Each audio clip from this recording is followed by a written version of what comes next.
7h30 en direct sur Grand Lille TV, bonjour à toutes et à tous et bienvenue. Nouvelle édition du journal de la rédaction, jeudi 25 janvier. Et avant toute chose, on prend des nouvelles des conditions de circulation. Ce matin en direct en temps réel autour de Lille, les ralentissements habituels de ce jeudi matin, notamment sur la RN 41, dans le sens des WEP vers Lille, vers Anglo et l'échangeur avec la 25, il y a du monde aussi sur la 1, sur la fin de l'autoroute A22, de Marc-en-Barœul-Pilatry jusqu'à Villeneuve-d'Ascq, Cousinerie et le boulevard du Bruck. Du monde aussi sur la rocade nord-ouest dans le sens Anglo-Wascal. Les ralentissements habituels, donc je vous le disais, soyez prudents et patients au volant. À la une également vos prévisions météo de ce jeudi, alternance de nuages et de soleil, quelques averses possibles peut-être ce matin, mais un temps quand même plus sec et dégagé dans la métropole lilloise avec de belles éclaircies malgré les perturbations. Un temps plus calme puisque le vent s'est estompé la nuit dernière et les températures sont en baisse. 9 degrés de prévu pour aujourd'hui à Lille et dans la région. À la une, tout d'abord l'actualité. Avec les chiffres du chômage publiés hier par Pôle emploi, en décembre, le nombre de demandeurs d'emploi a progressé dans la région de 0,7% pour s'établir à 382 680 chômeurs, une hausse de 2,2% en un an. On compte aujourd'hui dans le Nord 180 290 chômeurs. L'augmentation est particulièrement sensible dans le département, plus 4% de demandeurs d'emploi en 12 mois. Dans l'actualité du jour également, le sport, le football avec le LOSC qui se déplace à Strasbourg ce soir à 21h pour les 16e de finale de la Coupe de France après 2 défaites en 2 matchs le week-end dernier, notamment à 3-1-0 en Ligue 1 et une dangereuse 18e place au classement. L'entraîneur Christophe Galtier s'est énervé le week-end dernier en fustigeant l'attitude de certains joueurs. Il a estimé que plusieurs Lillois n'avaient pas eu l'implication nécessaire lors du dernier match à 3. Il espère donc une réaction de son groupe ce soir. Il sait aussi néanmoins qu'il ne pourra pas compter sur tout le monde, certains joueurs étant blessés pour cette rencontre. Enfin, hasard du calendrier, Lille et Strasbourg se retrouveront ce week-end de nouveau, mais en championnat, cette fois au stade Pierre-Mauroy. Ce soir 21h, c'est la Coupe de France, les 16e de finale. Brieux-Gorchy était hier à Luchin avec la conférence de presse de Christophe Galtier. On écoute l'entraîneur lillois. On connaît tous, la profondeur de banc que l'on peut avoir. On connaît tous aussi l'importance du championnat. Donc on peut imaginer qu'il y ait une équipe remaniée, modifiée. Il n'en reste pas moins que, vu les résultats que nous avons, il n'y a pas d'équipe type. Et que ceux qui joueront auront l'opportunité de se montrer et de saisir, à eux de saisir cette opportunité. Et dans cette édition aussi, après avoir évoqué les chiffres du chômage en ouverture, retour sur ce partenariat signé en novembre dernier entre la région et LinkedIn, le premier réseau professionnel en ligne au monde. L'objectif pour Xavier Bertrand était d'offrir un outil complémentaire à sa plateforme Proche Emploi en mettant à disposition des chômeurs des annonces plus ciblées selon leur profil dans la région. LinkedIn a également réalisé pour cela un économique graph présenté hier. D'ailleurs, sur ces images, il révèle les tendances spécifiques du territoire des Hauts-de-France en matière de compétences et de recherche d'emploi pour mieux connaître les besoins de chacun, que ce soit dans la métropole lilloise ou dans les zones rurales.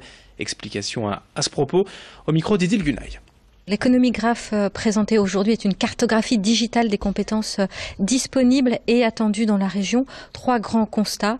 Le premier, un nombre très significatif d'offres présentes, 32 000 offres d'emploi offertes, ce qui est un ratio plus important que les moyennes constatées de manière habituelle.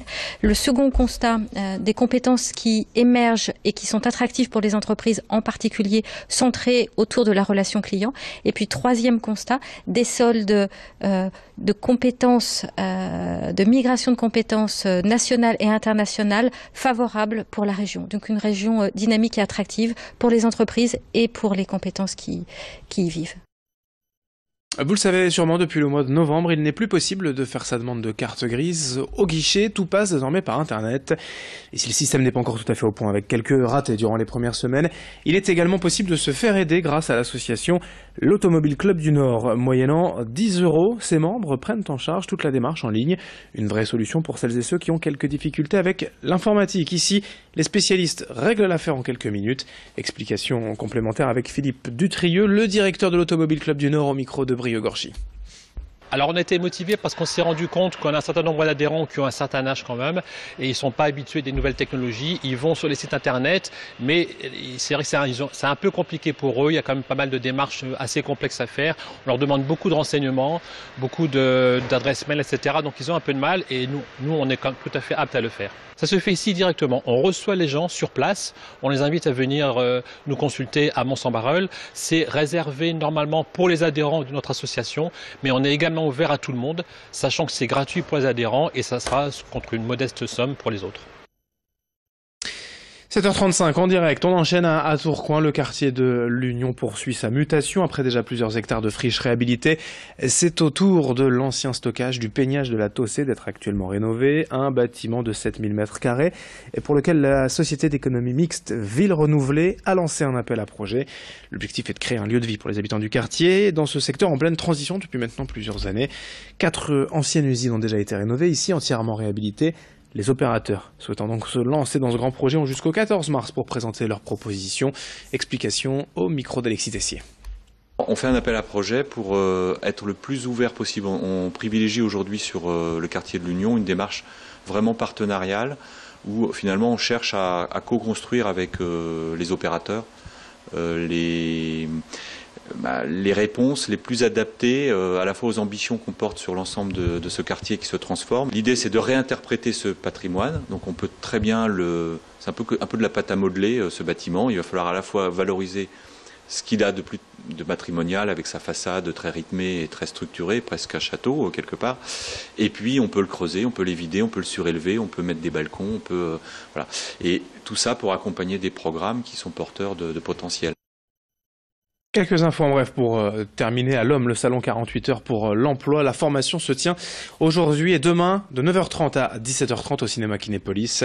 À cette occasion, plus de 1000 postes à pourvoir auprès d'une cinquantaine d'entreprises présentes. Notez également le retour de Miss France 2018 dans la région, presque chez elle, à Villeneuve-d'Ascq, au centre commercial V2, ce samedi après-midi de 15h à 18h. Une séance de dédicace, mais un événement limité aux détenteurs de la carte de fidélité du centre. Miss France qui sera d'ailleurs l'invité de Grand Lille TV cet après-midi à 15h45. En direct avec Céline Huret. Et puis un résultat de sport en basket en Euroleague féminine. Hier soir, la défaite de l'ESBVA à Bourges. Les Villeneuvoises se sont bien battues mais ont dû s'incliner de nouveau face à Bourges. 64-60. Fin de ce journal, 7h37 en direct sur Grand Lille TV. Je vous remets la carte de l'agglomération rapidement. Ce matin, les ralentissements habituels autour de Lille. Soyez prudents et patients.